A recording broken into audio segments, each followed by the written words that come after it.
So right now we're trying to rebuild this engine, this 2UZ engine. So we are installing a new ring. So I've installed the first ring. Now I'm trying to install the second ring in the block engine. Can you see that? This is the first ring. This is the first ring I've installed. So this is the second ring I'm trying to install right now. So watch out. We'll give you full updates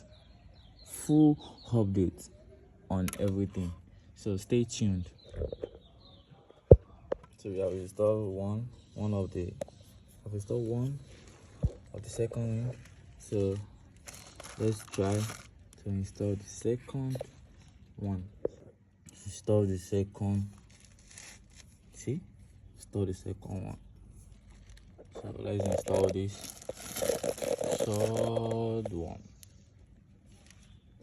third one.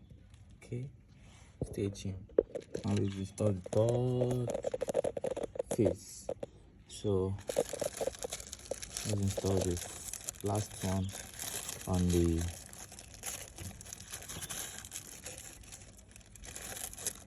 left hand side. So yeah, let's install the last face on the left hand side of the engine. So, go back to you. So this is it. So it's strong, so you have to remove it and